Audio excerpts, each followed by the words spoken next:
मेरी गलती बस इतनी है कि मैंने आसिम से प्यार किया। 22 जून को अपनी जिंदगी की डोर तोड़ने से पहले एक मासूम बेटी ने सुसाइड नोट में ये आखिरी लाइन लिखी थी। आज इस घटना को 1 महीने से ज्यादा का समय बीत चुका है। सुसाइड नोट है, व्हाट्सएप चैट है, वॉइस नोट है और वो आखिरी चैट भी है जिसमें आरोपी ने कहा था मर जा। लेकिन सवाल यह है कि सबूतों का अंबार होने के बावजूद कातिल और उकसाने वाला आरोपी आसिम आज भी खुलेआम घूम रहा है। निम्बाहेड़ा कोतवाली पुलिस की कार्यप्रणाली पर उठ रहे गंभीर सवालों के साथ देखिए हमारी यह खास रिपोर्ट। राजस्थान के चित्तौड़गढ़ जिले का निम्बाहेड़ा नगर यहाँ की कोतवाली थाना क्षेत्र से आई ये खबर न सिर्फ दिल दहला देने वाली है बल्कि खाकी की साख पर भी बड़ा धब्बा लगाती है। न्याय की आस में एक लाचार पिता पुलिस महकमे के चक्कर काट कर थक चुका है, लेकिन निम्बाहेड़ा में उसकी सुनने वाला कोई नहीं है।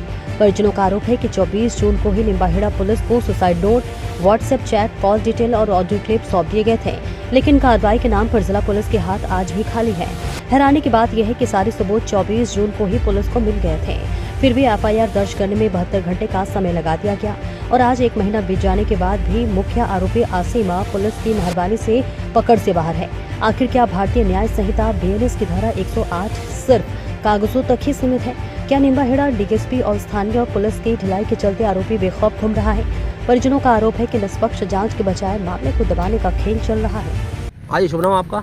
जी, मेरा शुभ नाम मोहम्मद असलम मंसूरी, जामा मस्जिद सब जेल के पास, निम्बाहेड़ा। जी, क्या मामला है? जी, मामला ये है कि 22 तारीख को मेरी बच्ची ने सुसाइड किया था। आसिम कुरैशी ने, जो उदयपुर का निवासी है, उसने मेरी बच्ची को इंस्टाग्राम पे दोस्ती करके शादी का झांसा दिया और उसके बाद उसको शादी के झांसे में रखा और उसके बाद उसे शादी से मना किया, जिससे मेरी बच्ची मानसिक तनाव में आ गई, अपना मानसिक संतुलन खो बैठी और उसने सुसाइड कर लिया। कौन सी तारीख को करा उसने? 22 तारीख को, 22/6 को सुसाइड करने के बाद हम हॉस्पिटल लाए, उसे मृत पाया गया। फिर जिसके बाद हमने उसको दफना दिया। उसके बाद हम जब घर पे आए रात को, तो हमें रात में 2 दिन बाद एक सुसाइड नोट और मोबाइल में लोकेशन मिली, जिसमें बच्ची ने सुसाइड नोट में आसिम खां पुत्र हबीब खां कुरैशी उदयपुर के नाम लिखा। उनको मुलजिम बताया कि इसकी वजह से मैंने आत्महत्या की, जिसका प्रकरण निम्बाहेड़ा थाने में दर्ज कराया, जिसका प्रकरण संख्या 306 धारा 108 के तहत पुलिस ने कार्रवाई की। पुलिस की कार्रवाई DYSP साहब कर रहे हैं। DYSP साहब ने कहा कि मुलजिमों को बहुत जल्द गिरफ्तार कर लिया जाएगा, लेकिन अभी तक मुलजिमान पुलिस की गिरफ्त से दूर है। मैं 2 बार जिला SP साहब के कार्यालय में भी जा चुका हूं और मैंने SDM साहब को भी इस चीज़ से अवगत कराया है और मैंने DYSP साहब को जब श्रीचंद जी को फ़ोन लगा के भी डिप्टी साहब को कहा, तो भी उन्होंने कहा कि भाई आप कहीं मत जाओ, हम कार्रवाई कर देंगे। लेकिन पुलिस की इस कार्रवाई से और इस रवैये से हम कोई भी संतुष्ट नहीं हैं, क्योंकि पुलिस पक्षपात कर रही है और पुलिस द्वारा उन मुलजिमों को छोड़ा जा रहा है। मुलजिमों को पुलिस अग्रिम जमानत लेने की छूट दे रही है, जबकि पुलिस हर चीज़ से अवगत है, मुलजिम कहाँ है कहाँ नहीं है वो जानते हुए भी पुलिस द्वारा मुलजिमों को पकड़ा नहीं जा रहा है। और पुलिस उल्टा हमें ये कहती है कि आप हमें मुलजिम का पता बता दो, हम पकड़ लाएंगे। तो ये कहाँ का इंसाफ और कहाँ की शराफत है?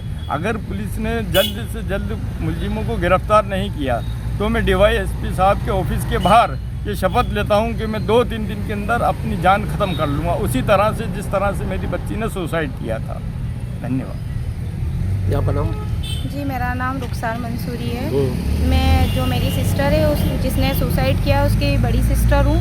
22 तारीख के दिन की बात है ये कि मैं उदयपुर थी, मेरे पापा का फ़ोन आया मेरे पास में कि बेटा अंजुम ने, मेरी जो सिस्टर है छोटी, उसने सुसाइड कर लिया है। तो मैं अपने घर पे आई। घर पे आने के बाद उसको हॉस्पिटल, मेरा जाने से पहले उसको हॉस्पिटल से घर पे लेके आ गए थे। तब तक वो मृत घोषित हो गई थी। उसका हमारे को कोई पता नहीं था कि उसने किस कारण से सुसाइड किया है, तो हमने उसका दफन कर दिया था।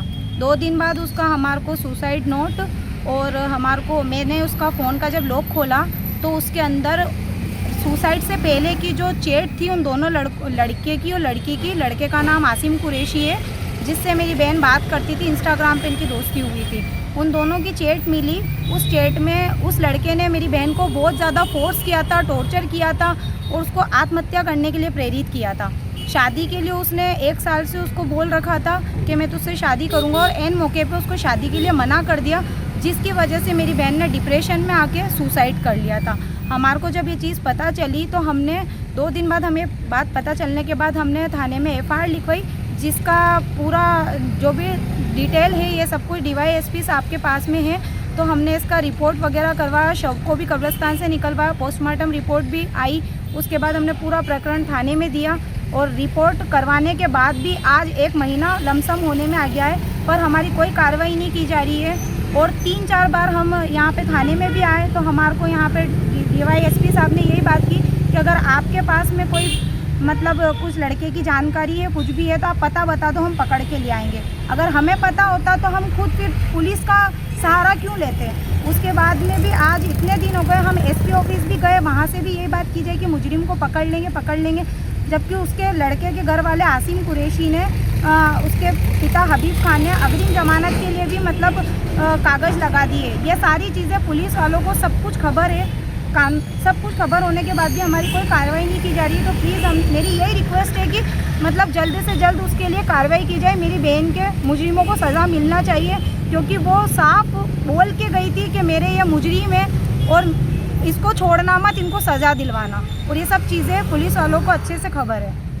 जी आपका नाम? मेरा नाम मुस्कान है, मैं अंजुम की भाभी हूँ।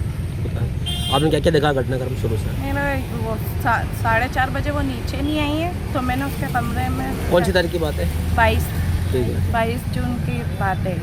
मैंने उसके कमरे में जाके देखा, मुझे नहीं दिखी। मैंने मेरे हस्बैंड के कॉल करा, मैंने कहा अंजुम नहीं है तो आप घर पे आओ तो फ़ोन करो। मेरे हस्बैंड ने अंजुम के फ़ोन करा, उसका मोबाइल स्विच ऑफ आ रहा था, उसका मोबाइल स्विच ऑफ आया उसका फ़ोन। तो इन्होंने घर पे आके देखा, पापा ने, हम तीनों आए, हम ऊपर उसके कमरे में गए 3रे फ्लोर पे। वो हमारे को इस हालत में फांसी पे लटकी हुई थी, हमारे को इस हालत में पाए 7:30 बजे 7:30 बजे मिली। 7:30 बजे मिली। उसमें कुछ लेटर वगैरह कुछ मिला था आपने? कुछ नहीं, हमने उस वक्त लेटर वगैरह कुछ भी नहीं मिला। अच्छा।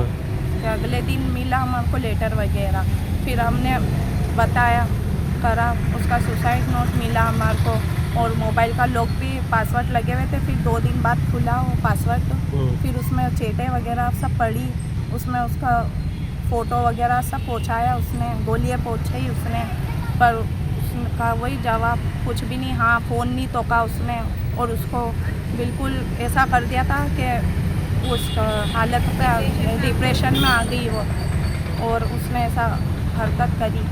आसिम कुरैशी नाम है उसके पापा ने, उसकी मम्मी ने, घर वालों ने, सब ने भरोसे में रखा। इन मौके पे उसको बिल्कुल मना कर दिया कि मैं तेरे से शादी नहीं करूँगा, इसलिए वो डिप्रेशन में आ गई वो।